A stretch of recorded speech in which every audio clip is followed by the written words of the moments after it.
Proud.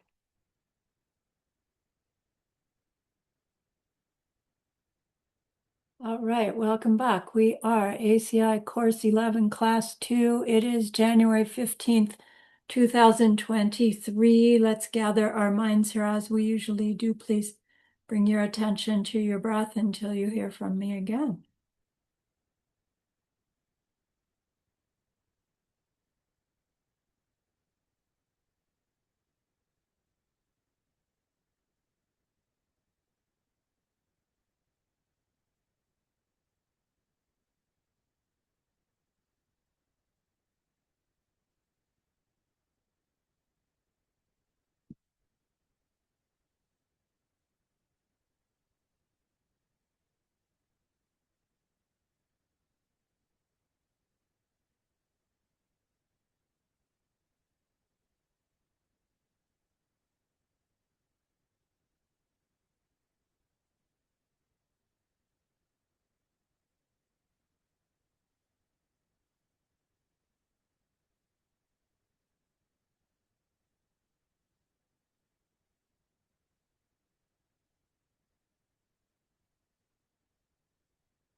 Now bring to mind that being who for you is a manifestation of ultimate love, ultimate compassion, ultimate wisdom. And see them there with you, gazing at you with their unconditional love for you, smiling at you with their holy great compassion,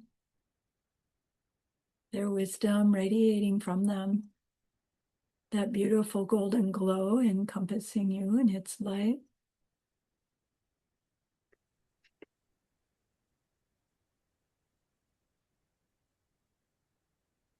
And then we hear them say, bring to mind someone you know who's hurting in some way.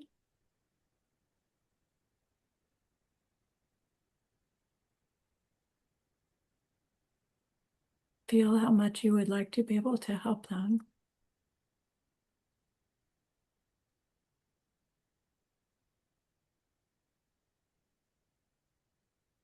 Recognize how the worldly ways we try fall short.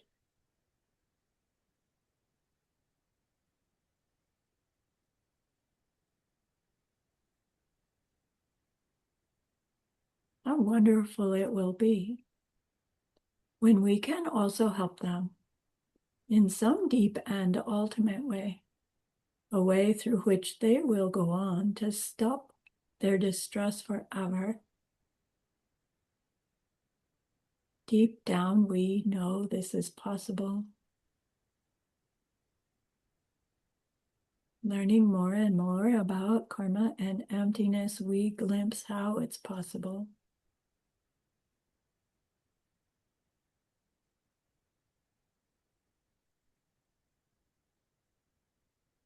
And so I invite you to grow that wish into a longing.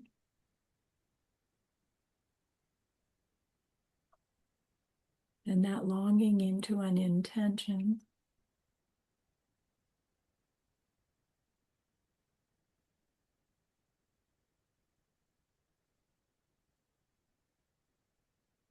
And with that strong intention, turn your mind back to your precious holy being. We know that they know what we need to know, what we need to learn yet, what we need to do yet, to become one who can help this other in this deep and ultimate way. And so we ask them, please, please, please teach me that, show me that. Help me become that.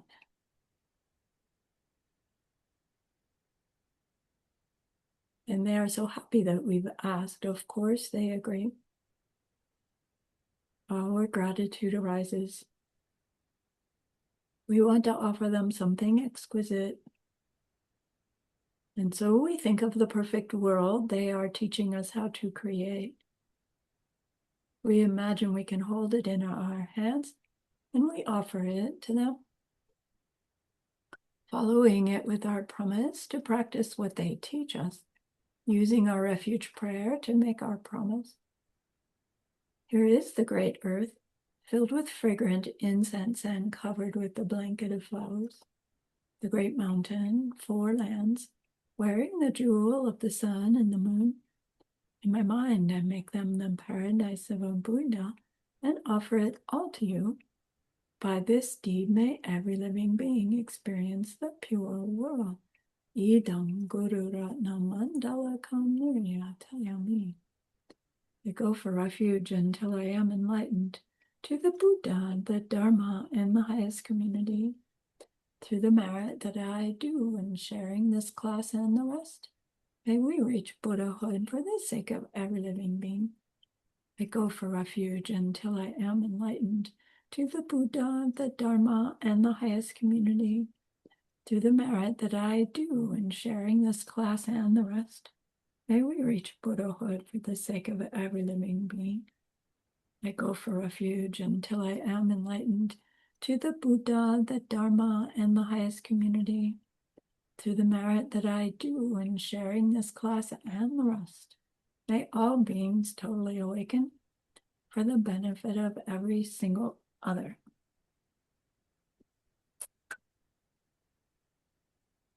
All right. So last class, we learned what root text and commentary we're studying to learn about the perfection, the practices through which we reach the perfection of patience, joyous effort, and meditation. Right? Right. And somebody can tell us, what's the root text we are studying? Going once, going twice. I'm going to call on somebody. Guide to the Bodhisattva's way of life. Linsong, okay. What is it? The guide to the Bodhisattva's way of life. Yeah. How do you say that in Sanskrit? Uh,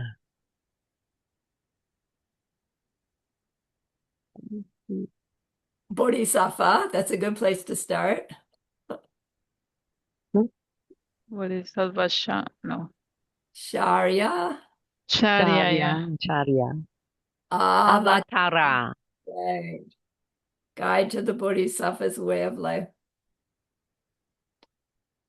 Chang Chup Sempa Chupa Lung Jupa in Tibetan.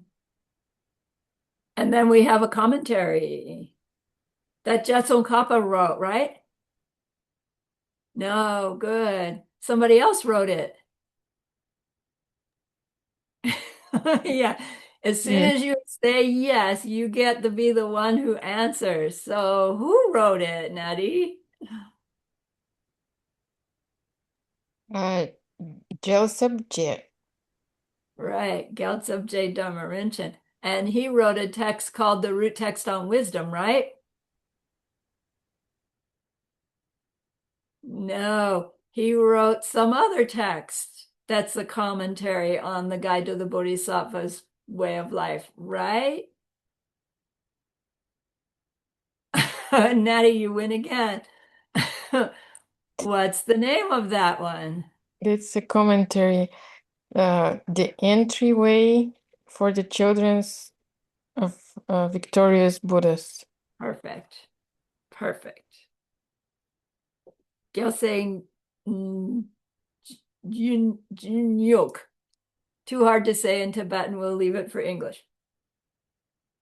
So now in the chapter on the perfection of patience that Geshe-la calls perfection of not getting angry, the first thing we learned was there's a main problem of anger that we cannot see directly.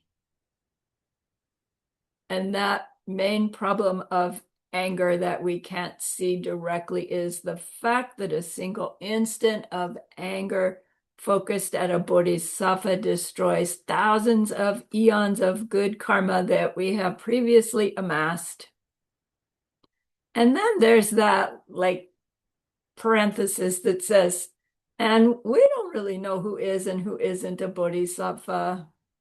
And once upon a time, Sumati, before he was Sumati, he goes, oh my gosh, that means I can't even get mad at myself.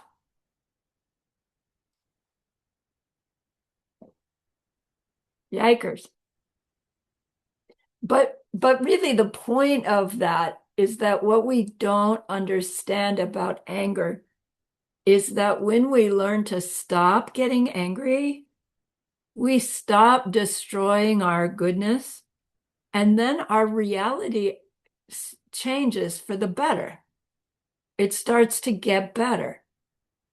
So if we're practicing, and we're just not seeing any part of our life get better, maybe we need to look more carefully at our mental affliction that maybe is some kind of anger, not the full-fledged anger directed at as a bodhisattva, but enough of the anger negativity that it's chewing away at our goodness as fast as we can make the goodness.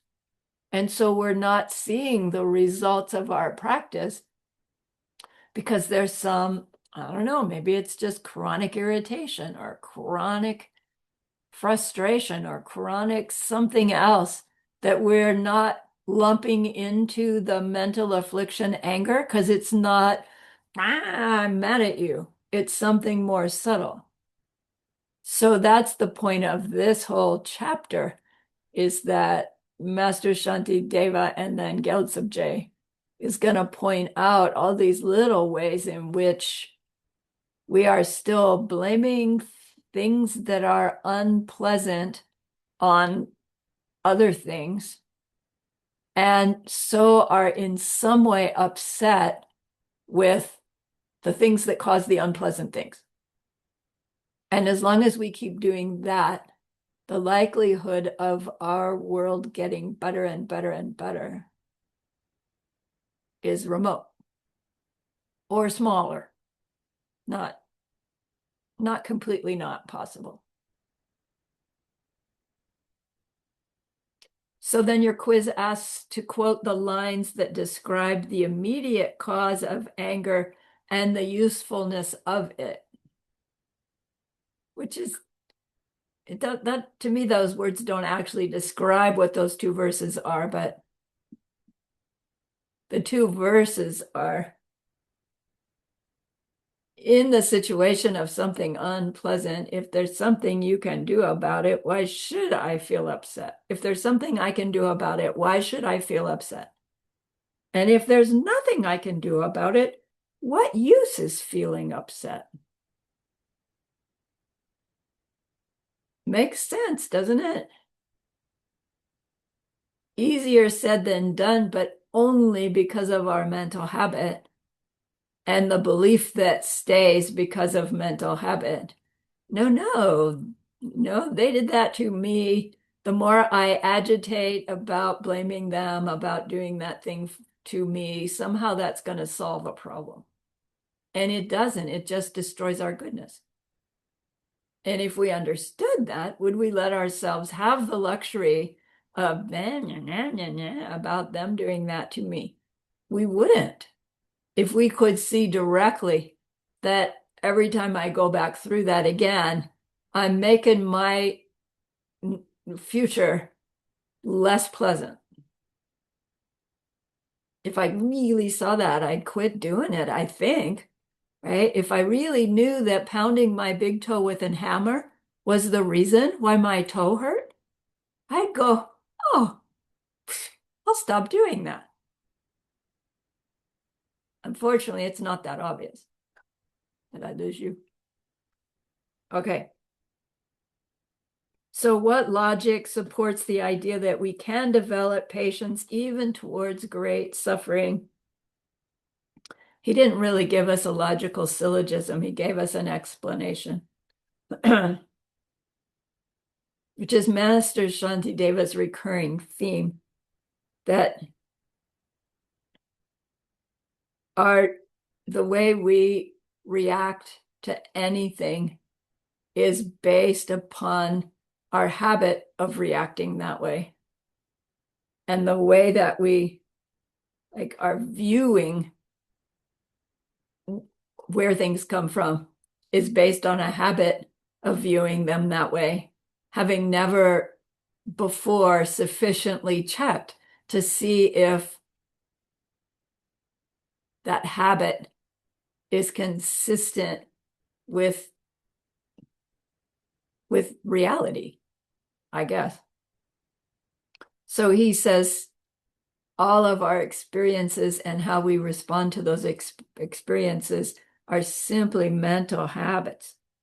And there's no quality of mind we can't change. And when we change enough, we have this new habit. So training in a new habit is what cultivates the change we're trying to make. If things had some nature of their own, they weren't simply habits, we wouldn't be able to change them. But because they're just habits, we can change, we can make new habits, is the point. He doesn't say stop all your bad habits. Make new good habits, and they'll replace the bad habits, is the idea. So then lastly, on your quiz, name and describe those 3 types of patience that we're working on. So the first one, the patience which takes on suffering willingly, so that we can grow the skill of being able to use discomfort, displeasure as part of our path instead of working so hard to avoid it. And it's not really something we can just decide, okay, I'm going to use all my suffering on my path. It's like we'll do okay and then we'll fail. So it takes time to grow this new attitude. And it takes wisdom to grow the new attitude as well. But just to have the goodness to hear the suggestion, look, suffering is not necessarily something to be avoided at all cost, especially at the cost of the mental seeds that we're planting trying to avoid it. So instead, we can use it as the path to burn it off and plant something new, plant something different. Second one, the patience which concentrates on the Dharma, meaning our Dharma practice is so important to us. That difficulties and obstacles won't drag us away from our practice. And then the third one is the patience in which we don't mind that someone else has done me harm. It's different than the first one. The first one, we still mind. We're just trying to work on our willingness to be harmful to avoid it. And this last one is our understanding of karma and emptiness, and our practice of that understanding is getting so strong that we understand well enough where the person hurting me is really coming from, that our reaction is not anger, actually. And again, it doesn't just turn on all of a sudden, it grows in little bits. But it's something to think about, whether we really aspire to growing our perfection of patience, or are we just saying, yeah, I'll do that someday. But meanwhile, I'm going to do everything I can to avoid that discomfort. It's not saying walk into dangerous situations, painful situations. Not at all. We don't have to go find them. Enough happen in life, but we spend a whole lot of effort trying to avoid and deflect and make excuses. And that's where using it as an opportunity to grow our Dharma practice is so helpful. So next in this chapter, Master Shantideva goes into some very sophisticated arguments, explanations, why our anger is in fact unreasonable. Like it's just not logical. It's not justifiable. But it takes some thinking carefully because of course not deep in our hearts, but in our ignorance, absolutely anger is reasonable in certain circumstances, of course, we would say. And he's going to show us that our tenacious hold to that belief is based on a tenacious hold on a misunderstanding of where things really come from. And so to let go of that tenacious hold on the wrong belief, we show ourselves what's wrong with the wrong belief because we don't believe it's wrong or we'd let go. And so this chapter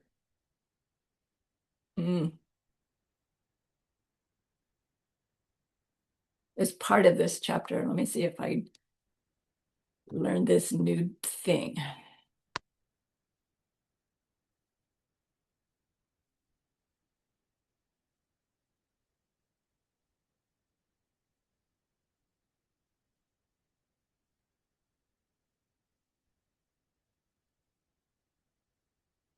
All right. Are you seeing two things? Because Natty taught me that.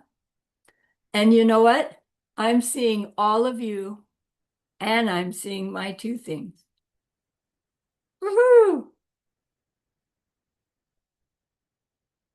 So Mati did that for me, kicking and screaming, but I'm very happy that he made me do it. So here we go. Are you using the wings? I'm using one wing. Okay, that's nice. Thank you. One wing of the two wings. I have two wings, but I'm only using one. Uh-oh. I just thought of something. Deal with The it. wisdom one or the compassion one? No, which one am I using? I do need to have both wings. Oh man, they're both here. Huh, I'll have to think about that.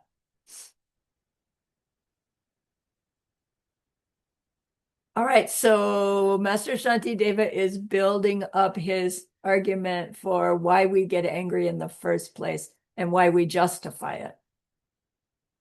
And he's pointing out to us how foolish we are to do that. So in his first, there, in the next verse that Geshe-la shares with us, he says, you fail to feel anger for bile and such, these three major sources of pain. Why then are you angry at those minds? They are all impelled by influences.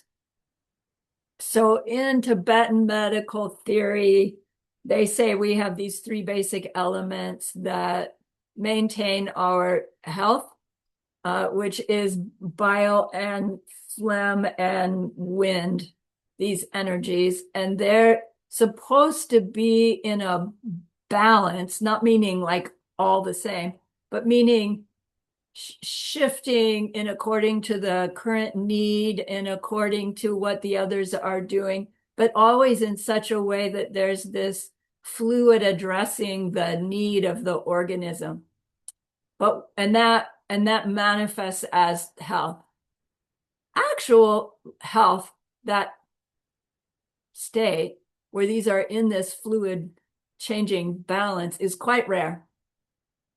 And that you mostly one or the other or more than one of these three is too strong and overriding this one, and then that weak one has symptoms and the overstrong one has other symptoms, and this one reacts to fix that one, and it can't completely fix it because that one's overriding this one, and it just gets all mixed up.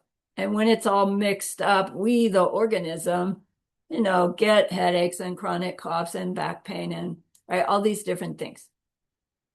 So Master Shanti Davis says, if we are blaming somebody, we're blaming the yelling boss for making me angry, giving me that distress, and then I get angry at the yelling boss. And we're just feel justified in our anger because they're blaming me for something I didn't even do. He says to be consistent then in our thinking and our reaction, we should get angry at our liver when it's affected by too much bile. We should get angry with our lungs when they're getting insufficient wind. We should be angry with those elements of our body that are causing us distress. He says it's no different than the boss upsetting me or anything that's upsetting me. And the kachik says, well, why do you say that? And he says, well, because the liver made you sick. And if you say the boss made you angry, you have to say the liver made me sick. You do say the liver made me sick, but you don't get mad at the liver. You say, we say, I say, the boss made me angry, but I get mad at the boss. And probably everybody else who I interact with for the next half an hour or so, I'll be mad at all of them just because I'm mad at the boss. He goes, let's be consistent, shall we? And then Fall Guy says, yeah, but the body doesn't hurt me intentionally. The elements get out of whack, and then that affects the organ, and the organ affects me. I understand where that's coming from. I don't get mad at the elements. Yeah, it's unpleasant, but they're not doing so intentionally. But people, my boss, that boss, they know they're going to upset me when they're blaming me for that thing. And they don't care. In fact, maybe they want to upset me because then they think they'll get my attention or something. I don't know. They set out to do it. And Master Shanti Davis says, no, you're being illogical. That person who upsets me, they didn't lay in bed the night before trying to figure out, how can I push Sarani's buttons and make her really angry today? And our Kachik goes, no, but they were laying in bed thinking about what they thought I did that was wrong, and they're planning how to address it, and they don't care whether I get upset or not. But Master Shanti Davis still says, but they're not laying in bed saying, how can I upset Sarani?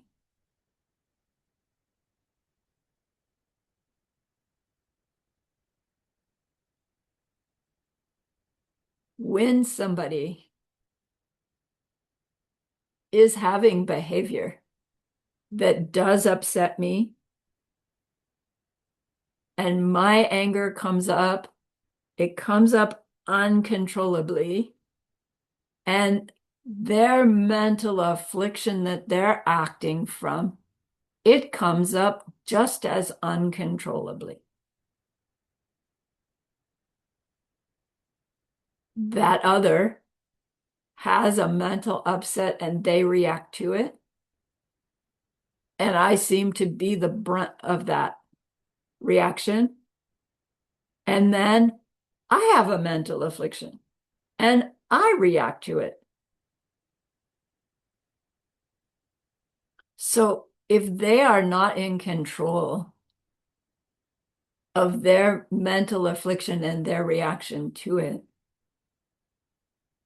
then they're not in control of the suffering you think they are causing you.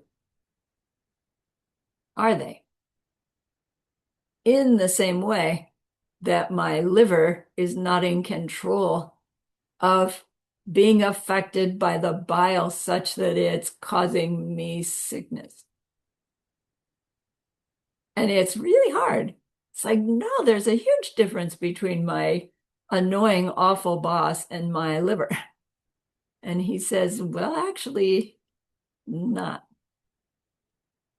They are not hurting you intentionally. They are acting in the way that they are forced to act by their own mental affliction. And nobody wants to have mental afflictions. They happen. And then we react to them. So that one who's acting from their mental affliction, apparently seemingly causing me upset, they're as out of control of that circumstance as my liver is, not having control over how it responds to the imbalance of bile, wind, and phlegm. Yeah. So it's not logical to get angry with those people who are operating under the control of their own mental afflictions.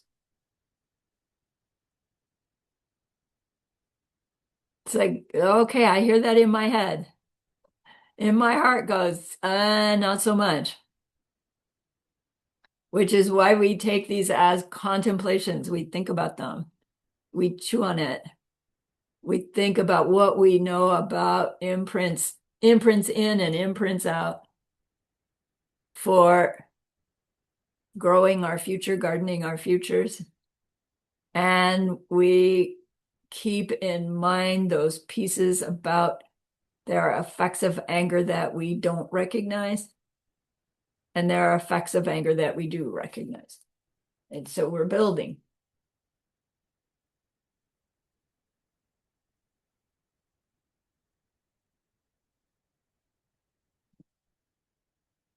So Master Shantideva goes on to say, look, it's important for us to investigate deeply who, in fact, makes the things that make us angry. And that requires looking deeply at our beliefs of where anything comes from, what creates things. And so he actually goes much deeper than simply where does anger come from in his next number of verses, number of pages, because he wants to address where anything comes from in order for us to be able to address where anger comes from, which apparently is necessary before we'll be able to stop reacting to it, from it, often enough to stop replanting it so that we can get ahead of having enough seeds for it even to ripen anymore. Okay, so an episode of anger that we have the anger, but we don't react to it in the old habitual way, burns off some moments of anger that we would have reacted in that way. We plant something different. More anger comes up later. We react differently again. That's a little less anger that we have in us, as long as we're not going around seeing ourselves willing to make other people angry. Right? We can burn off our own anger seeds by not reacting, but if we continue to make other people angry, willingness to not check our behavior, we'll be doing the, one step forward, one step back thing for a long time. So He wants us to check our own belief. Where does anything come from?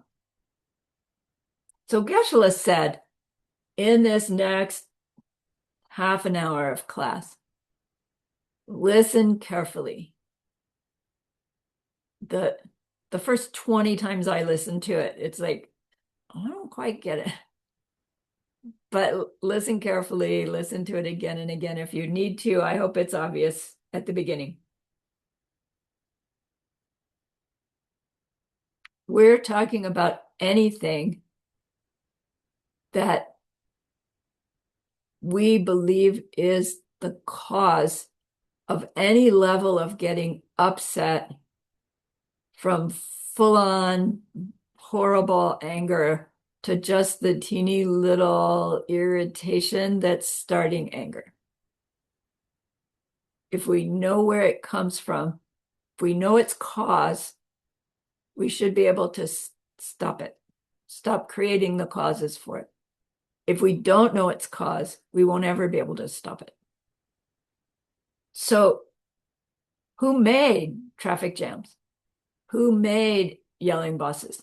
Who made, right? You fill in the thing that ticks you off the most. Who made it? Where did it come from? We know the party line. My seeds are ripening. But go back to old you. Like deep down, even as we say that, there's a part of us that's still saying, no, they did that to me. In which case, where did the they come from in the first place? Master Shantideva goes all the way back to who created reality? Who created the world? What created the world? And that's where he goes next in this chapter on don't get angry. Figure out your belief and where the world come from. God? Big Bang? Who cares? That, you know, what answer did you grow up with in this lifetime? Because that belief is probably still in there. So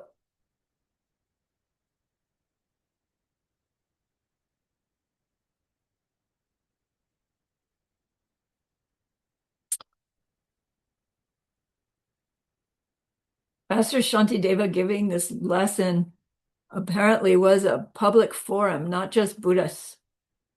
And so he's addressing the other religions of his time as well. In those days, one of the primary religions believed in something called Sowo. So I'm over here in the vocabulary list. Sowo. The word means the primal one, the primal being. And this particular belief system says the primal one, Sowo, made the world. They'd say Sowo makes things, does things. Everything in the world is an expression of Sowo. Like Sowo is expressing itself constantly, and it looks like me and my world. It looks like you and your world. Everything that happens is this primal one. Geshe-la said like a huge invisible energy that's expressing itself by way of all things.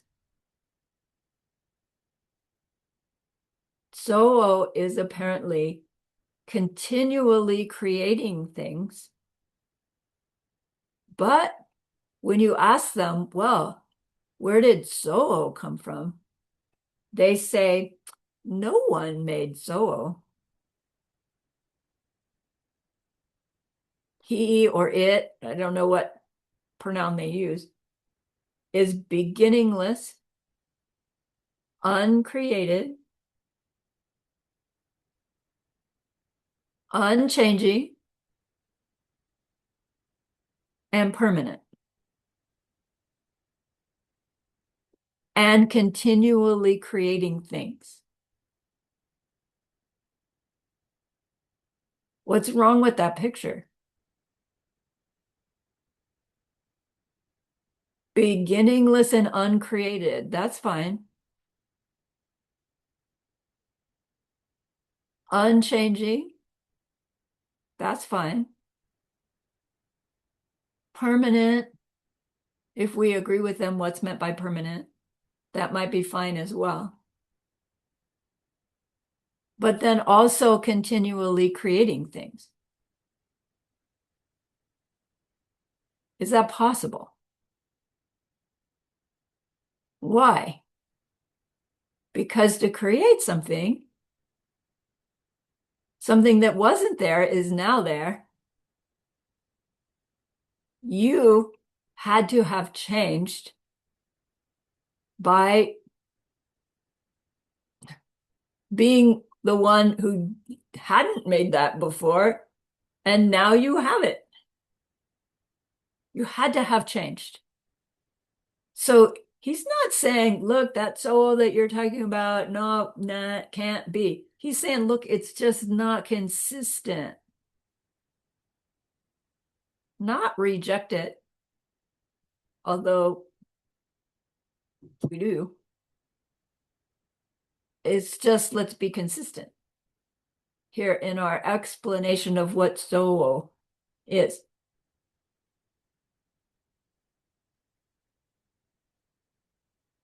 In that belief that soul creates and is everything, then anything we don't like must be an expression of soul.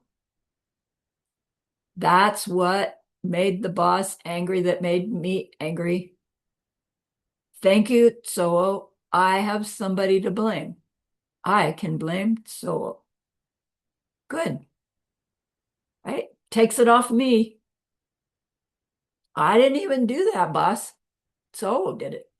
Phew. I'm off the hook. Second group.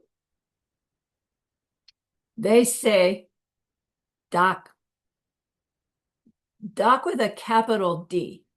We have the word doc that we talk about a lot in terms of a self-existent me.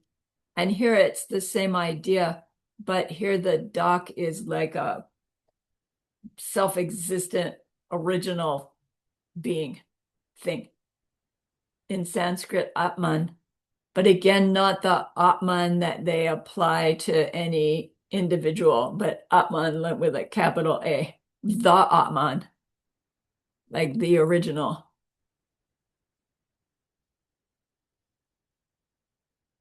Like the self-existent being. The being that really exists, from which everything else arises. So it's only subtly different than Soho. Although apparently those who believe in Doc versus those who believe in Soho, they don't see them as only subtly different. So Doc, qualities, characteristics of Doc is that Doc has been forever. No one made him or it. Doc makes everything.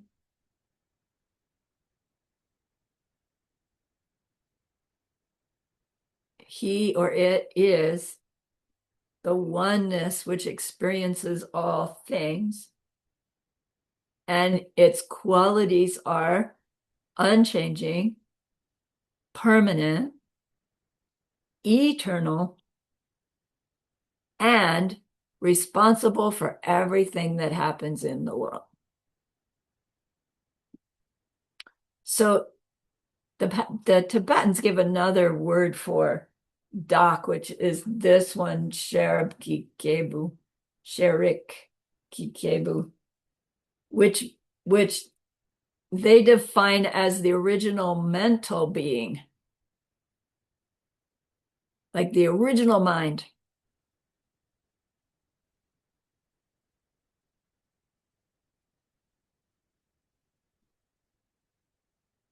So for both of them, says Master Shantideva, they They are these two vast things that were thought to have created the world in Master Shantideva's time. And he says, let's look at these ideas critically, logically. So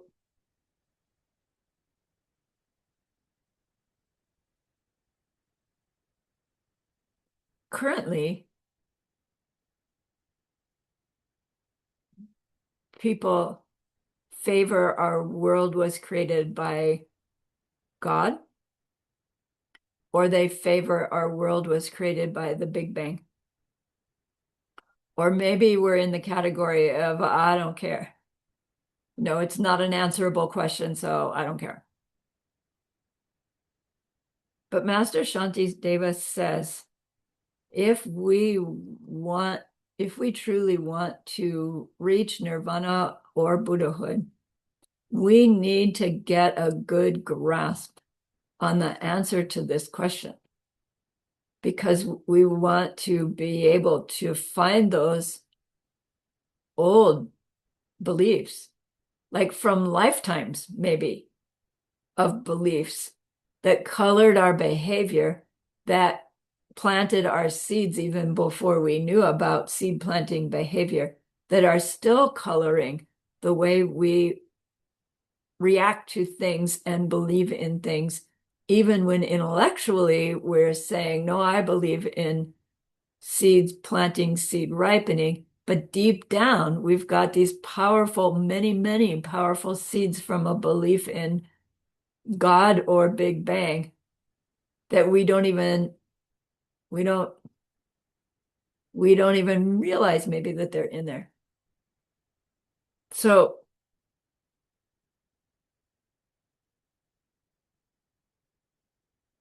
Geshe-la said, if we stay with some vague idea of where things come from, then we'll just stay in this crashing airplane that we are in.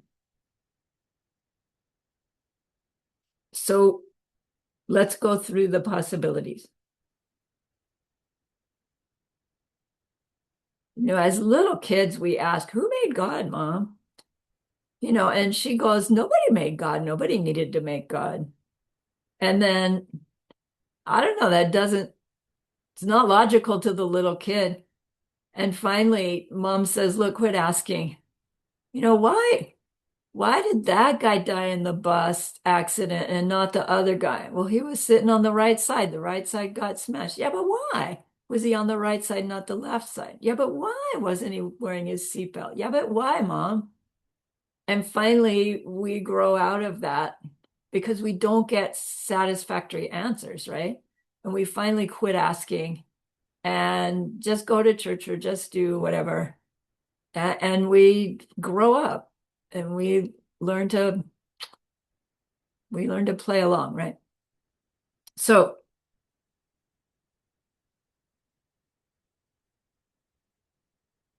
Soho is beginningless, eternal, uncreated, and unchanging, and recreates all things as an expression of, Geshe-la kept saying, himself.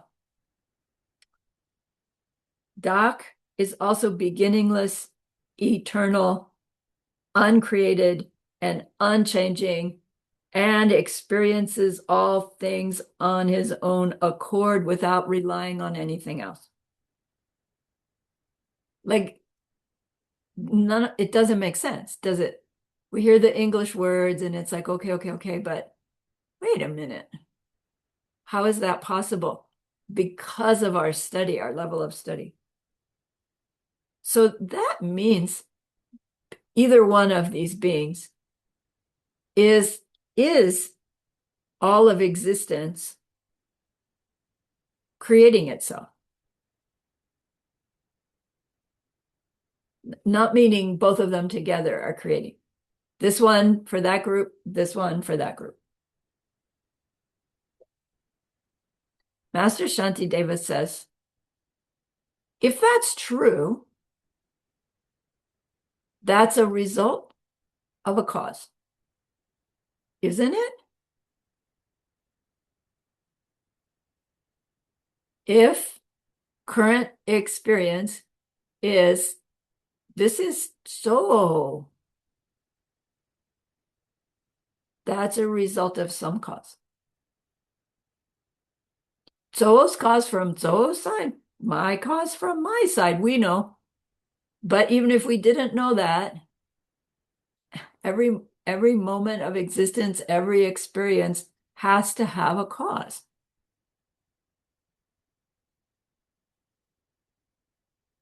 Or it can't happen. So, who made So? Who made Duck? What made So? What made Duck? What is the cause of either one of them as the result? And if we ask someone who believes in So or Duck, God, they'll say, we don't know. Maybe they made themselves. It's beyond my knowing. It's part of the mystery. And Master Shantideva says, it has to be a knowable thing. Because they are a knowable thing as a result. We should be able to find the cause for them. And he says, look, it isn't possible that they have these qualities of being eternal, unchanging, permanent, and either experiencing or creating experiences that are themselves changing. They can't have created themselves because you can't go from not existing to having the thought, I will exist, I will create, and then create. Non-existence means non-existence. And where does that first thought come from? I need to exist. If there's not the being existing. And if the being is already existing, even before it created itself, well, what was it that was there before it created itself that it could create itself? And again, the believers would say, those are unanswerables. It's okay. I can believe in this force that creates things without needing to know what caused it, where it came from. And, Master Shantideva's point is, yes, that's fine. We can rely on Doc, we can rely on Soul, but not if we profess to want to be part of the end of the suffering. Because we are saying that the only one that can stop suffering is Soul or Doc, not me. So let's be consistent here. You're welcome to believe in Soul. You're welcome to believe in Duck. But then you can't at the same time say, I'm working to bring about my Buddhahood because other beings' suffering is so unacceptable to me, I have to do something. Because ultimately, we wouldn't be able to do it because only Soul and Duck can. Because of our belief that they are what creates things, even though they themselves are not created.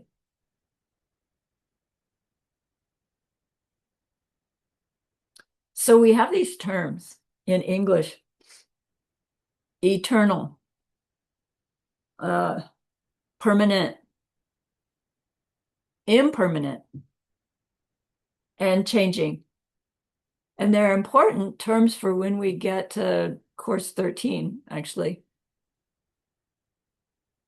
So by eternal, we mean no beginning, no end. By permanent, we mean it will always be there. It won't end, it won't break. And yet, with permanent, it does not necessarily mean eternal. And that's a little bit slippery. To be permanent is not necessarily to be beginningless. We'll see why later.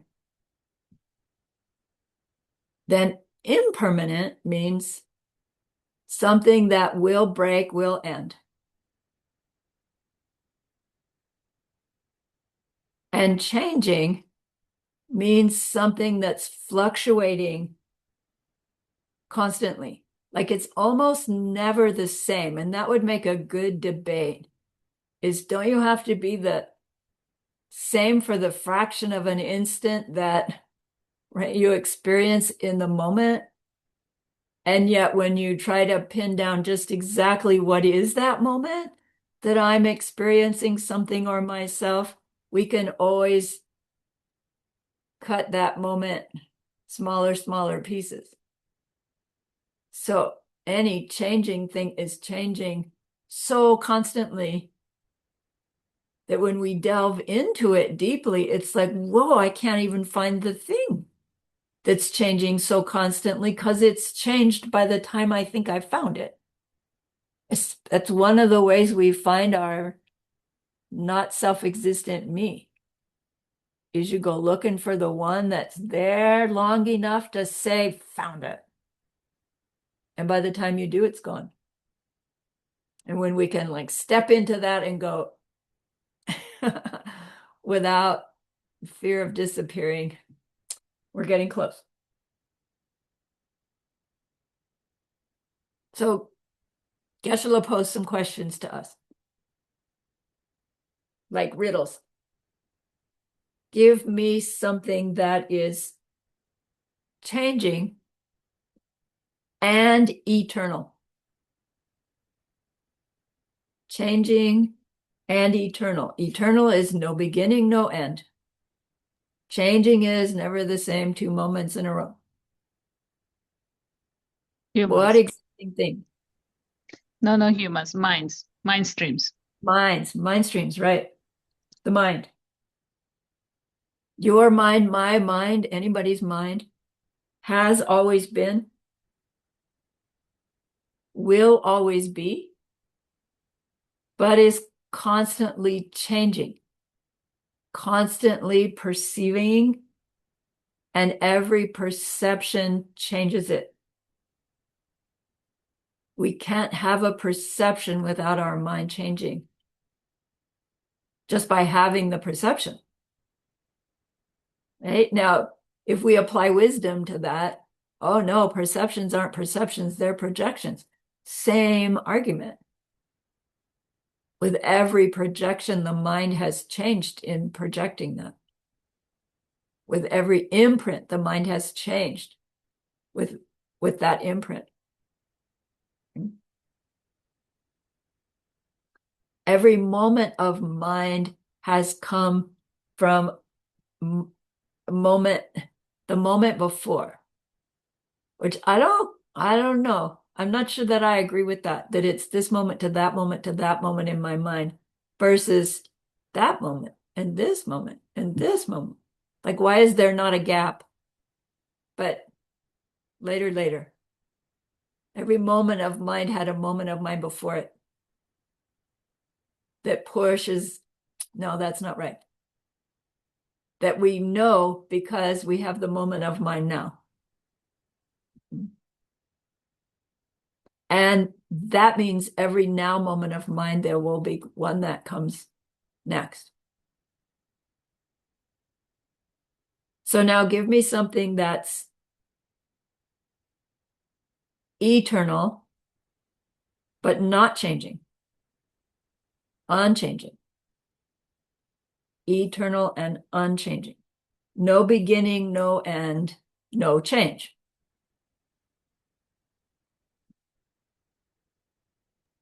Space. Space, yeah. Space. Is that what you said? Space? Space or faith? I heard faith. Space. Space. Space. Space. Space. Not so much outer space, but space as in the place where material things are or can be. What if there are no material things to occupy a space? Must there still be space because there are material things occupying space now?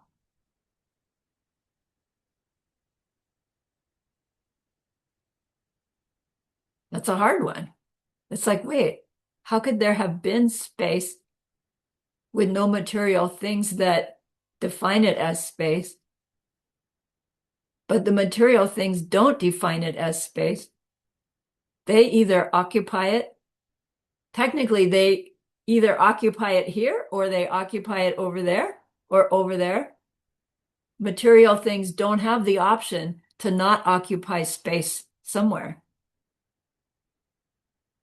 To have a material thing means it is in a location, and that location is the empty space. Does the empty space change when something is in it?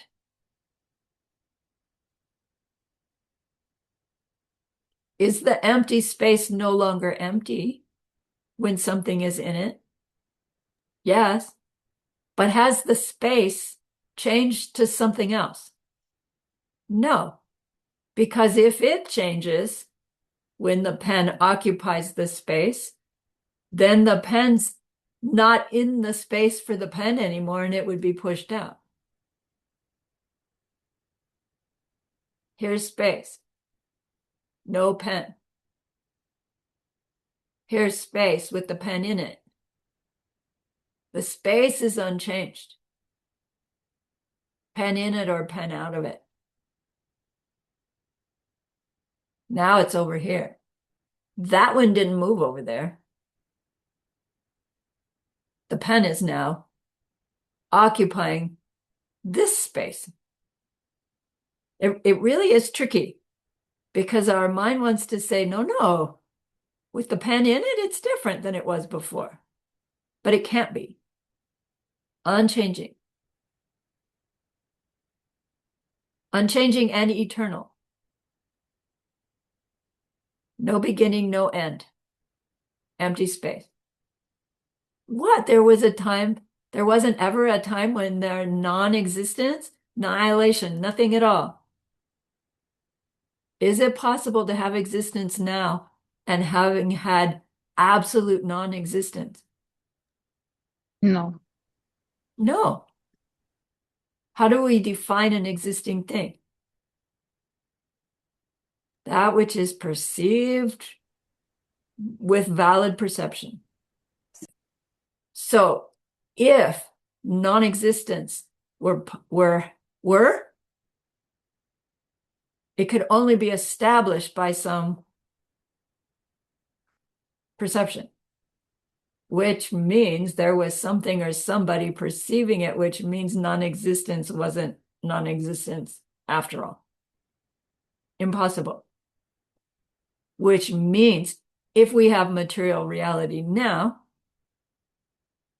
that requires this space to be in, then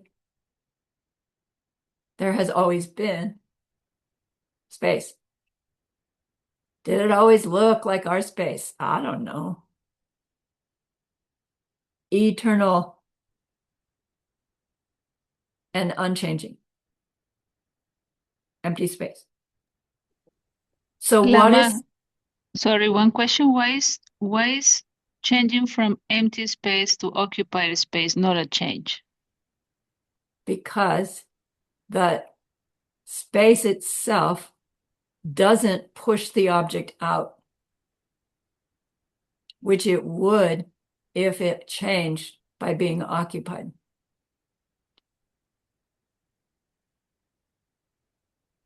Mm. Okay. We're at break time already. Egads. Let's take our break. Then we'll do another one of these.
Okay, are we back? I need to be back.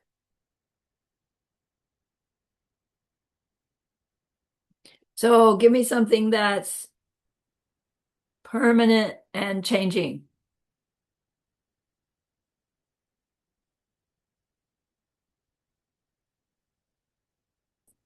Everything. I know, permanent and changing. Mind again, mind. Here they're using permanent and eternal similarly, although they are different. Give me something that's impermanent and changing. Now, Chio. Impermanent and changing. Everything else. Every experience we can have. Our bodies, our relationships, our dreams, our hopes, our feelings, our emotions, even our thoughts. Now give me something unchanging that can do something. Unchanging that can function. Give me something unchanging that functions. I want to say emptiness. Emptiness, no? No, it doesn't function. How can an unchanging thing do anything? In order to bring something else question. about, it must change. So impossible. I'll say it again. Give me something that's unchanging and functions. Impossible. No such thing. But So and Doc are unchanging things that create the world. They create our experiences that are the deep down cause for why the boss got mad at me and why I got mad back at the boss. Karma. Logical, says Master Shantideva. And then we go, yeah, well, God's not logical. Religion's not logical. It's faith-based. Come on. And Master Shantideva, again, is making his point. Fine. But then don't begin to believe that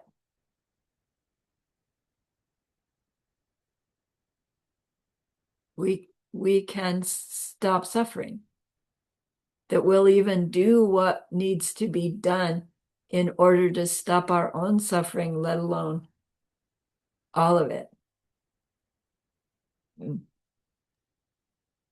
And how So to there- use that argument with God? I mean, the Catholic, because in that case, they don't believe that they can stop the suffering of everybody else. They just believe it's God. Right. If they're not interested in becoming one that stops the suffering of everybody else, there's no reason to have this conversation. Okay. Yeah. The perception of emptiness. What about it? That is functional.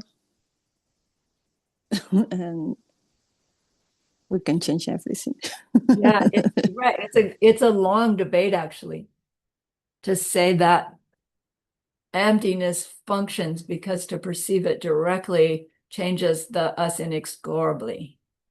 It's not the emptiness that does the changing. It's the direct perception of it, which is a changing thing. Emptiness is unchanging, but is eternal, but is not permanent. Because you don't have an emptiness. You have the emptiness of this and the emptiness of that. And when this or that stop existing, which is possible, my pen will go out of existence someday. The emptiness of the pen goes out of existence also. And there's no emptiness of the pen other than the emptiness of this pen. Now there's the emptiness of the pencil and this other pen.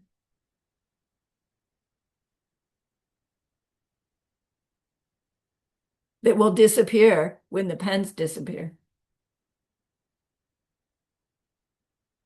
and remains unchanged, which is a little bit hard to grasp.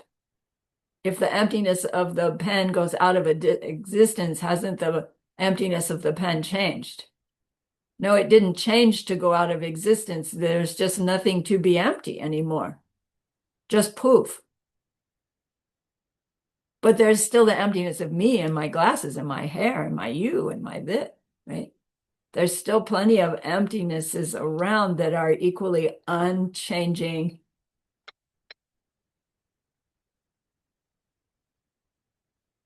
but not permanent. Okay. So can an uncreated, unchanging being be the cause of my upset?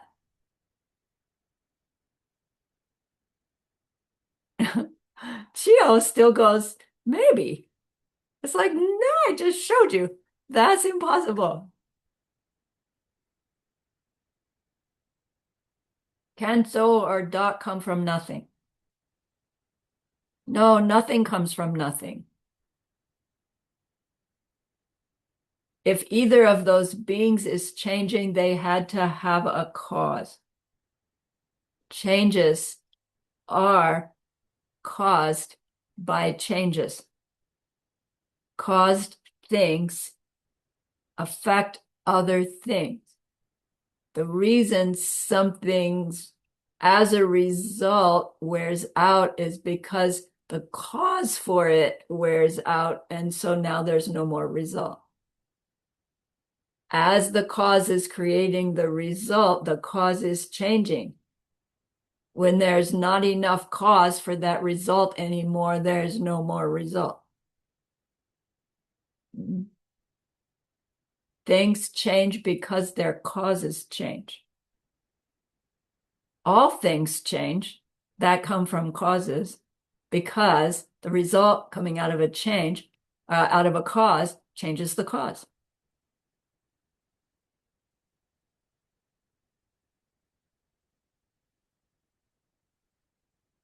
So if so, Doc, God can do anything or has awareness of anything, then they had to have a cause. They have to have an original cause, and they have to have continuing causes to be able to have those experiences, to be creating those things. So Geshe says these arguments are airtight logic. And if we react, right, to resist them, or react to go, wait, that doesn't make sense, we should go back and chew on them, work on them, explore them more and more. Because our mind and our culture will fight us on this. Not that we need to prove it to everybody. We need to prove it to ourselves. All right. So same argument for Big Bang. Okay, forget Doc, our world came from the Big Bang. All of a sudden, kablooey, and it started everything. Yeah, but like, don't you remember wondering about that? Yeah, well, what was there before the Big Bang? What caused the Big Bang to bang? Was there something already there? And the scientists do the same thing. We can't know. Yeah, it had to have a cause, but we can't know what it is. And no, I don't know if that's what they say now. I've recently heard them say, no, there was a Big Bang before this one. Yeah, but where'd that one come from? So the moral to the story is, can we blame anything, technically pleasant or unpleasant, that happens to us on a creator being?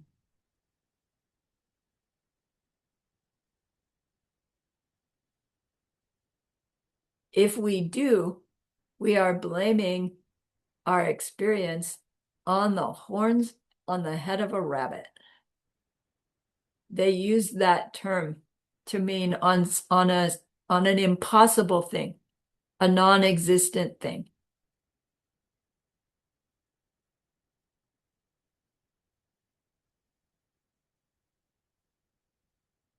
reason he's pointing it out is that it won't help us in the long run to continue to blame our mental upset on the boss, on God, on random Big Bang.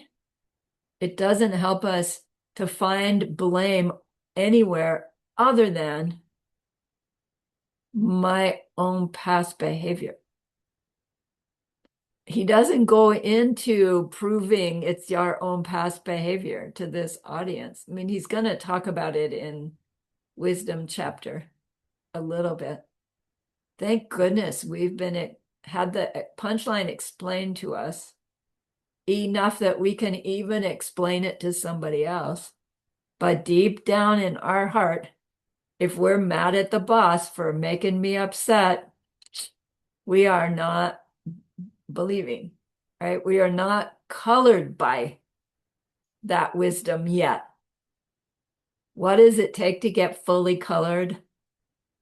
The direct experience of the seeds ripening, and then the nothing but, and then the 4 Arya truths that come after. That series of experience is finally our proof that changes our mind, but doesn't change all of the seeds for the habit of blaming the boss. So we'll still blame the boss, but we'll go, stop doing that,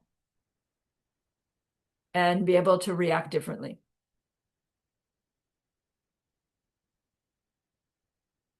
So does all this mean that there are no pure, holy beings trying to help us learn to get happy? By disproving God, does that disprove Buddhas? Do we say that Buddhas are unchanging, eternal, and create everything and cause everything? No. We say, as a result of a mind stream's extraordinary love, compassion, and wisdom, and so the deeds that they do, colored by those growing states of mind, they create their perception of their own mind as omniscient love emanating. Ultimate pleasure, ultimate appearing to be what can help everybody reach that same state too. Not omnipotent. They actually can't do anything but teach us, share with us what they did. They can't reach in and take our karma. We know that. They are omniscient. They are not omnipotent. And that's the main difference. Did they create the world? No. Well, wait a minute. Didn't they create their own world? Aren't I part of their world? So didn't they create my world? Not for me. Who created my world? Me. But not me, Sarani. Some original me? Wait, no. Right. It's slippery. And rather than going, oh, I can't know, this tradition says, no, keep digging at it and reach that, like, oh, I just can't quite get it right, and take that deeply into meditation to experience that extraordinary thing called absence of self-existence that's so impactful. Right? What we're hearing about is seeds that will grow into that, help grow into that experience. Hooray.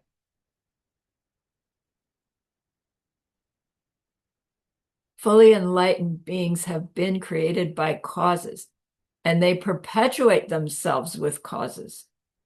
We don't become Buddha and then done. That starts our career.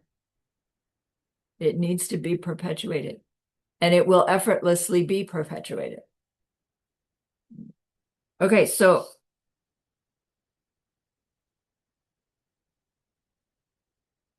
where do I do this? That needs to go over there. That needs to go down.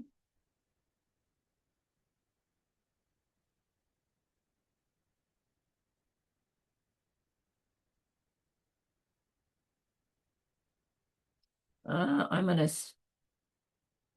go by these other verses. You will read them, right? You're there in your reading. Please do your readings.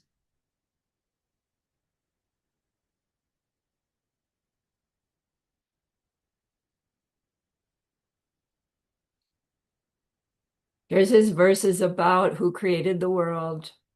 Now, when you read them, hopefully they'll make a little more sense. Cannot be with a thing that never grew itself. How can it grow something else? Come on, come on, come on. Where do I want it?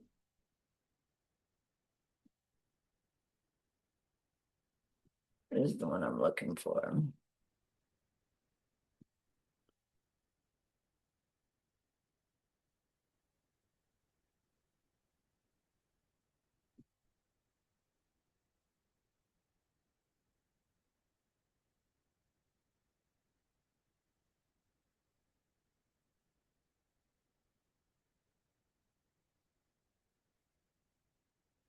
All right, so then we might say, well, if so, Doc, Big Bang don't cause the things that make me angry, what does cause the things that make me angry? Because things do make me angry, and I'm justified in that anger because what they did to me hurt me.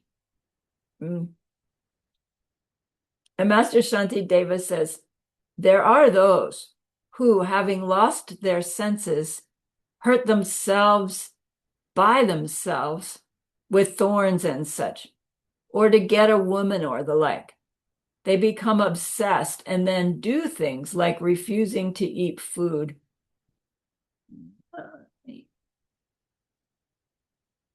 Some go and hang themselves or leap from cliffs or swallow poison or other harmful things. Others go and hurt themselves by living in a way against virtuous life. If people driven to it, meaning all this terrible stuff, because of their mental afflictions, even kill their own dear selves, then what surprise could it ever be to see that they also act in ways that harm the bodies of other people? Hey, if we recognize that people's mental afflictions will cause them to hurt themselves, why do we get upset that their mental afflictions could cause them to hurt me? Do you see? It's like worse to hurt yourself.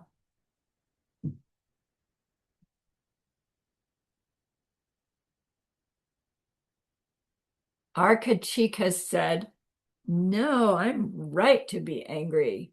They did wrong by me. And do you see Master Shantideva's answer? This poor person, under the influence of their mental affliction, does wrong to themselves. It's no surprise they do wrong to you. Come on.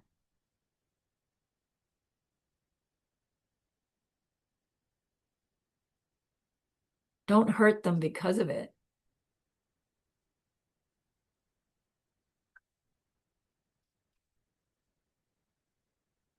He goes on to say, if it is the very nature of those who are children to do harm to others, then being angry with them is wrong as hating fire for the fact that it burns.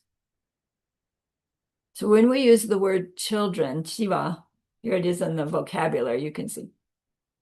It means like a 3 to 6 year old, a little kid, before they really know any better about how to behave. Maybe at 6 years old, they're starting to get some idea, but as a really little kid, parents, you're still like on alert to ward off the mistake they're about to make because they're going to hurt themselves if they carry on. You know, I don't know. Finally, at some age, you can loosen up a little bit, but he's saying anyone who is still under the operation of our belief in things having their identities and qualities in them, we are like those little kids, that we behave towards things in ways that we just don't have any concept of how they could or will hurt us. We're just on some kind of automatic pilot. So if the other is in that boat, they're just like a little kid reacting to their environment without any awareness of the impact it will have on anybody. Why blame them? It would be like blaming fire for burning my hand when I reach into it. That's silly. We don't blame fire. Fire's nature is to be hot and to burn. When I know better, I don't reach into fire to avoid getting burned. He goes, right.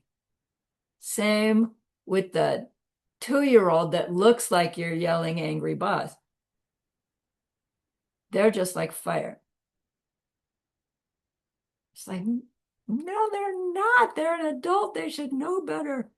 And they don't know better and they're hurting me. Yeah, well, I do know a little bit better. Right. So I can blame them. No, wrong. Says Master Shantideva. Recognize that they don't know any better, just like a little kid who's reaching into fire. Don't do that. Okay? We would react like that to our yelling boss upsetting us. No, don't do that. And instead of letting fly at them. It's hard to follow these arguments. Intellectually, we get it. Put yourself in the circumstance where your anger gets triggered and that all goes out the window. So we work on it on our cushion, in our imagination, in our contemplations. We think about it. And then someday you'll surprise yourself and understand better where the circumstance is coming from. And so we respond differently. And that's a big rejoiceable when you find one of those, like, wow, yay. Okay. Hopefully because of these classes. So Master Shantideva goes on. Got to get going here. He says, do you believe that beings are basically ugly, awful, and mean? If you do, if that's what you believe people really are, then what's surprise that that ugly, awful, mean person hurts you? Have compassion for them. If we believe that, no, basically people are good, then when one of those basically good people is being mean to me, well, it means there must be having a really bad day.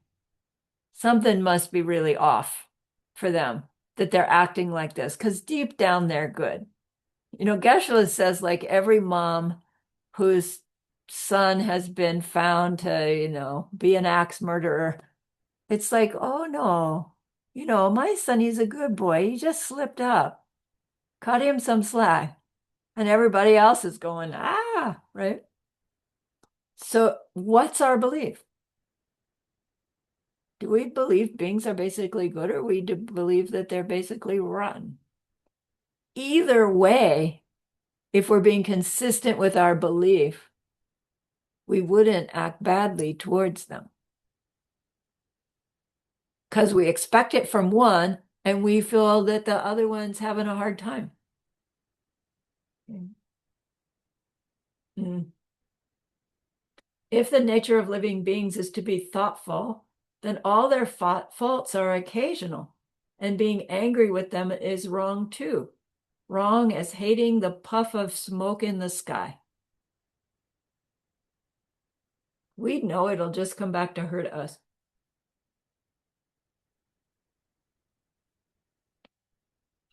The other guy. No, Master Shantideva says to the other guy, look, if somebody's beating you with the stick, how come you're not upset? How come you're not angry with the stick? Because it's the stick that's causing you the pain. And what does the guy say? Yeah, the stick is the one that actually hurts, but the person wielding the stick, that's what I'm mad at, because the stick won't rise up all by itself and make me hurt. Somebody has to be wielding the stick. And Master Shantideva says, yeah, but the person who's wielding the stick, they're being wielded by their mental affliction in the same way that the stick is being wielded by them. You say you can blame them for the stick hurting you, but you should blame their mental affliction for making them use the stick to hurt you. And he says, and if you can see them with a mental affliction, are you mental affliction free? Like, who are you to judge them, to blame them and their mental affliction when I have plenty of my own, as evidenced by the fact that their behavior towards me is triggering my mental affliction of blaming them and wanting to hurt them before they can hurt me more. It's a subtle argument, really. To blame their mental affliction, he says, is foolish because it's our mental affliction to see them with a mental affliction. That's a hard one. It's the stick or whatever that delivers directly. If you're angry at what impels it, then get mad if you really must at anger itself, since it's the force that sets the other into motion. Get angry at the other's anger. But then what do we do? What am I doing for time here?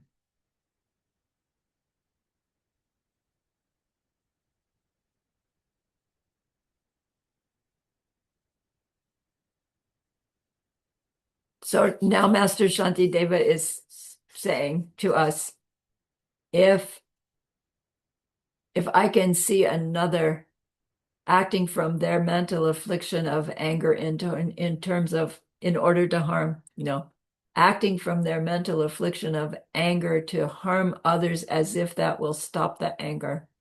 I had to have done that before. Right? He's calling up the tradition. He's in Mahayana, the party line, that I can only see it this way because I've done it to somebody else. So is it right that I should justify harming them to protect myself? Is that really going to stop the harm? Their weapons and this body of mine, both of them provide the causes for the pain to come. They produce the weapons. I produce the body. At which should I be angry?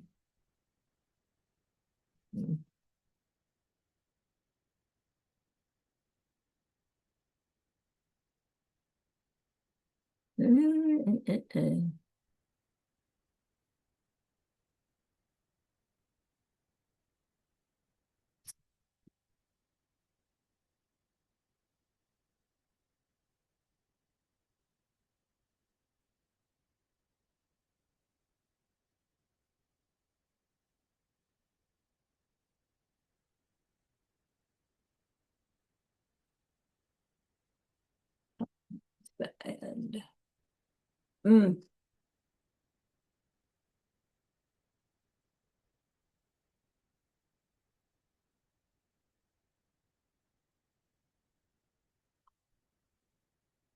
So in the example of the yelling boss, the boss's nature is empty, meaning empty of self-existence, meaning lacking being what I perceive as actually being in it, from it, the way I'm perceiving it. So what is it that I'm in fact experiencing at the moments that I'm believing I'm experiencing angry yelling boss yelling at me? Right? If I deconstruct all of that story, I would come down to colors and shapes and decibels, triggering feeling, triggering mental affliction, triggering an urge to act. If I'm breaking that down, there's colors, shapes, decibels happening. Yesterday, I saw color, pale white, curvy line. I heard decibels, pleasant. Today, I'm seeing red, round, loud, harsh, unpleasant. My story about it is yesterday the boss was nice. Today they're all bent out of shape, yelling at me. I didn't do that. Why are they hurting me? I should, right? Whatever my habit of response to getting yelled at is. And I'm reacting before I have the ability to stop it, usually. As we're growing our practice, our mindfulness practice, we can be more keenly aware of the circumstance happening and hopefully hold our wits about us long enough to struggle and act differently if we can. Although the struggle to not let fly is a goodness, even if we end up letting fly in the usual way. We try again next time whenever it shows up. And then we also are careful to see where is it in my life, not with this one person. I'm not pointing at anybody. I mean, the angry yelling boss. Where is it that I am continuing to recreate angry yelling boss in smaller ways in my life away from work? And where can I do the opposite in order to break this cycle with this one that I'm calling the boss who gets angry and blames me for stuff? Okay. In and of itself, themself, there's just color, shape, and sound until my mind takes that information and makes it into an identity and a story. If that boss were speaking some other language that I didn't know, I couldn't be sure that they were really angry with me. I wouldn't know if they were blaming me for something or not. If I could act towards just the colors and shapes, my action would be very different.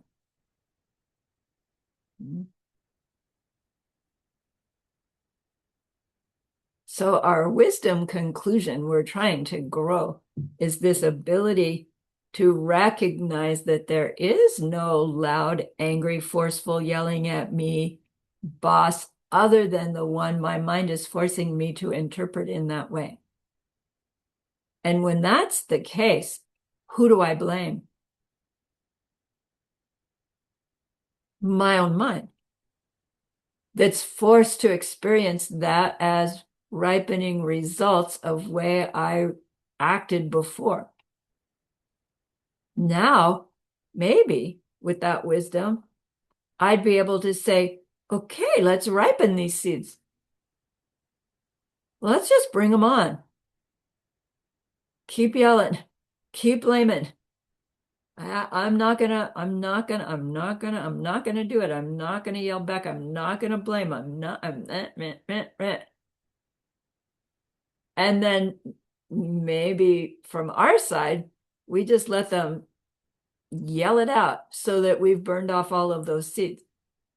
On the other hand, while they are yelling at us, if they are not aware that they are making terrible seeds for themselves, damaging their goodness, if we were aware of that, we would want to do something that would hopefully stop them from yelling in order to protect their good seeds that they're damaging by yelling. In which case, we don't sit there and take it. We do something that will help them stop yelling. Not something that will help them stop yelling that we see if we do to them will come back to us as something unpleasant, but something that we do to them that when it comes back to us, we will experience as pleasant. That's how we decide. How do we respond with wisdom to the angry yelling boss? But in order to do that, we need to be able to overcome the blame factor. No, they are them. They are doing that to me. Where did that come from? God? Big Bang? Nothing? No, no, and no. My own personal experience, ripening result of some way in which I did something similar. I'm having a result of a cause. If it's my result, it can only be my cause. If I'm experiencing something, that's my personal experience, my result. Nobody else experiences things in the way I do. Even if we are twins and have never been apart, we're still experiencing things unique to each other. So everything has to be my cause for my results. Everything. Oh, so hard. Yikers.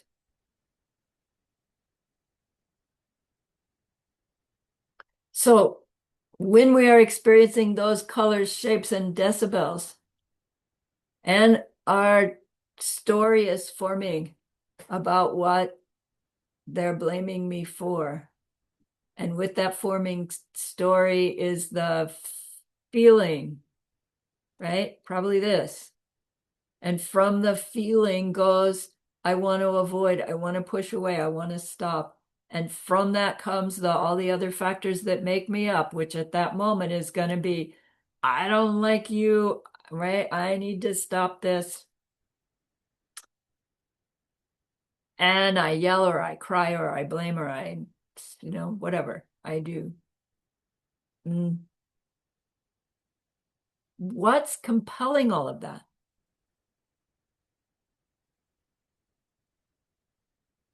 The process that's compelling all of that results from causes is what we mean by karma. That's what the word karma refers to. Karma is not a thing that imposes itself on us and makes us do stuff. It is the name for the process, seeds ripening, seeds planting, and that's me and my world. So is there anything we experience, pleasant or unpleasant, that's not a result unique to the experiencer? No. So is there anything the experiencer can experience that's not something created by their own cause? No. Not God, not Big Bang, not angry boss, not anything but karma. One's own karma. Subject side karma.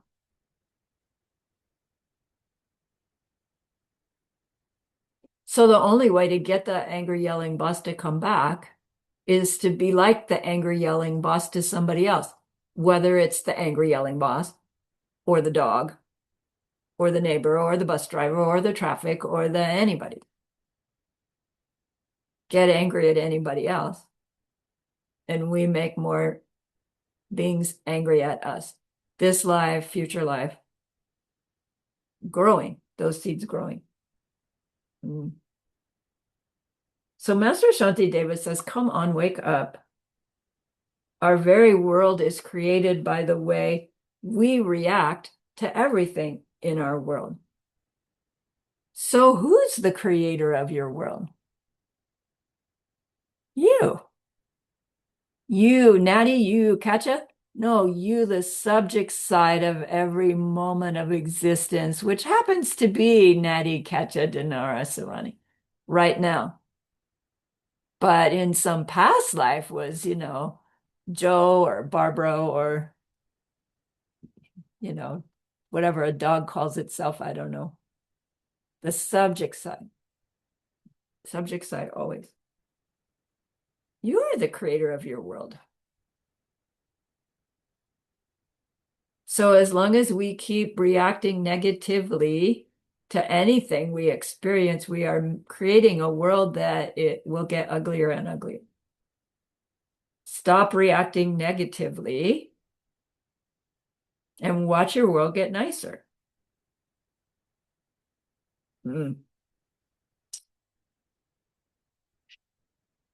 So he goes on still in this chapter about who put our body here. It's like, what? I created my own body? No, my parents did. And to understand that, Geshe-la said we need to understand about the 3 realms of existence. We've studied them in Course 8. Form realm, formless realm, and desire realm.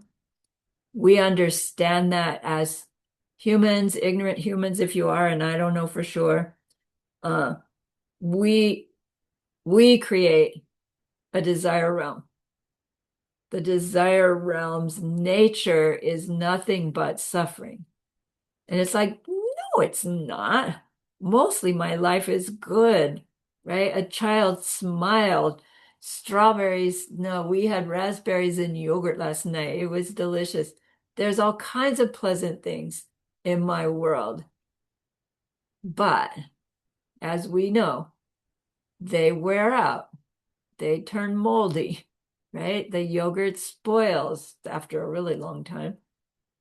Things go wrong. Or it stays extraordinary and beautiful for 102 years and then I die. And then what? A desire realm, human level of desire realm is the perfect circumstance for transforming that desire realm into a pure realm that's beyond form and formless realm. It's not even included in those 3 realities. The reality that we learn to create. Your Buddha paradise, you, is not form realm, it's not formless realm. So we're learning to transform all of those so that all existence that's now formless, desire realm, is instead pure reality for all beings. That's what we say our intention is, our goal is. So we have just the right amount of displeasure. We have the right amount of intelligence. We have the right amount of leisure time. We have the right amount of interest. How do I know? Because here you are. That's proof that you have the seeds for this path. Otherwise, you wouldn't be here. And there are many people who aren't. So on the day we experience ultimate reality directly, we will perceive these three realms. And so we'll know that they are actual, that they are true. And we will know that it's true that there's nothing in them that's anything but suffering. The truth of suffering by way of those realms. And we know from direct experience that these are all projections created by the mental afflictions from which we made those projections in the first place. We will know directly how mental afflictions are karmic seeds ripening and planting new ones. That all of those realms are made by negative karma. Karma made in an attempt to get happy, but made in the wrong way. So they can't bring the happiness that we made them for. So Master Shantideva is pointing out it's our own karma, our own past deeds that is the cause for our mind putting us in the desire realm. Good karma, to be human in the desire realm. Bad karma, for it to be the desire realm. Nothing but suffering. So we can't blame anybody for any part of it. All we can blame is our own past deeds, our own misunderstanding.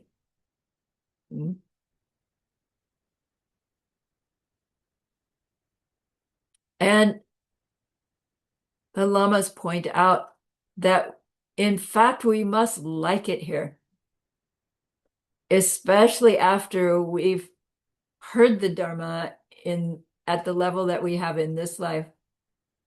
And if we are still reacting negatively to anything that we experience, it's some clue that there's some part of us deep down that really doesn't want to do the things we can do to get the cycle to stop. It's harsh. Master Shantideva is not a nice guy. He wants to show us where our resistances are. And it's hard. There's this joke. There's these two flies that living in Tibet, I guess, and they're sitting on a pile of yak poo talking about the Dharma. They're near this temple. And the one fly says to the other fly, they say there's this place, Buddha paradise, that you can get to. And it's so extraordinary, beautiful, and amazing. And the other fly goes, well, is there yak poop in paradise? And the first fly goes, oh, I don't think so. And the other fly goes, well, then why would I want to go there? Like we do that to ourselves. Is there raspberries and yogurt in Buddha paradise? Probably not, because it's all Amrita. It's all, well, why would I want to go there if there's no raspberries and yogurt? It's silly, but kind of true. Like we're looking at it in Master Kamalashila's class too, right? He called it doubt. What part of us is resisting the change? It really isn't funny, because there is a part of us. Like, technically, do we meditate in a state such that if while we're in that session, the holy being were to appear to you and say, take my hand, it's time to go, would we be able to go, okay, take me?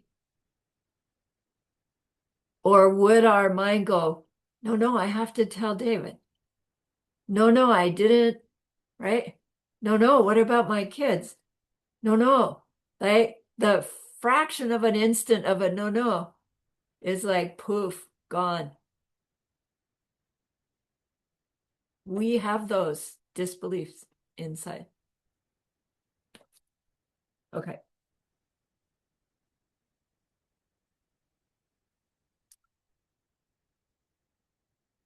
Last thing, I've got to do this. So sorry.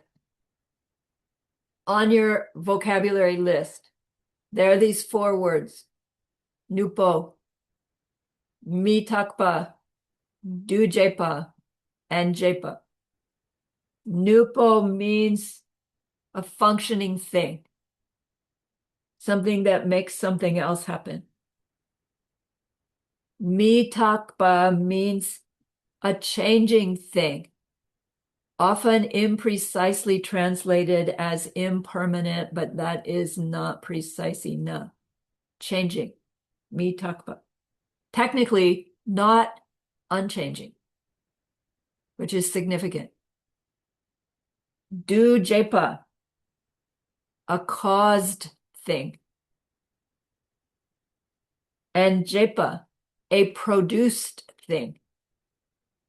So Geshe was pointing out, importantly, that a functioning thing, a changing thing, a caused thing, and a produced thing, these are all synonyms. You can't be one without being all 3.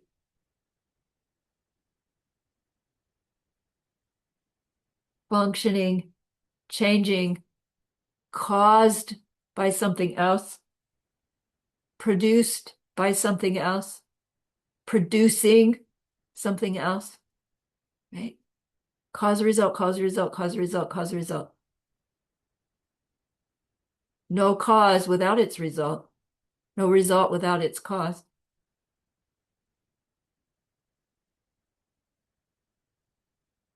No changing without producing something. No producing something without changing something. It's important because it shows us the impossibility of a soul, a doc, a big bang, and anything being the cause of my anger other than a way in which I caused another to be angry in the past.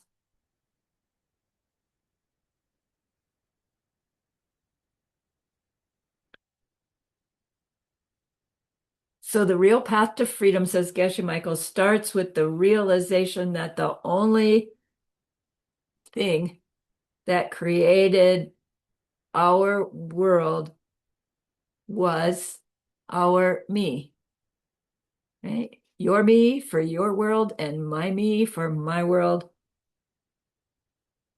And once we deeply accept that, we can finally learn to create the world that we would like to create.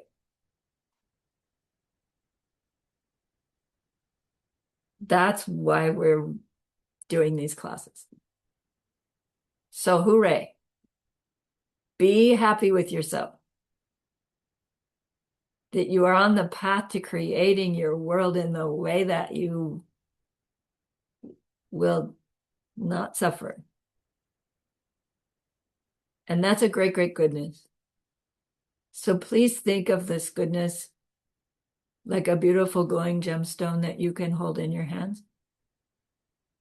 Recall your own precious holy being. See how happy they are with you.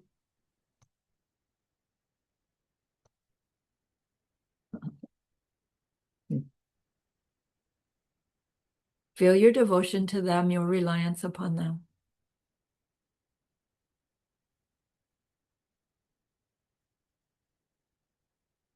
Ask them to please stay close, to continue to teach and guide us and inspire us. And then offer them this gemstone of goodness. See them accept it and bless it. And they carry it with them right back into our hearts. See them there, feel them there. Their love, their compassion, their wisdom. It feels so good. We want to keep it forever, and so we know to share it. By the power of the goodness that we've just done, may all beings complete the collection of merit and wisdom, and thus gain the two ultimate bodies that merit and wisdom make. So use those 3 long exhales to share this goodness with that one person, to share it with everyone you love, to share it with every existing being everywhere. See them all filled with loving kindness, filled with the wisdom of where things come from. And may it be so. Please, soon. All right. Thank you for letting me go on. 6, yes.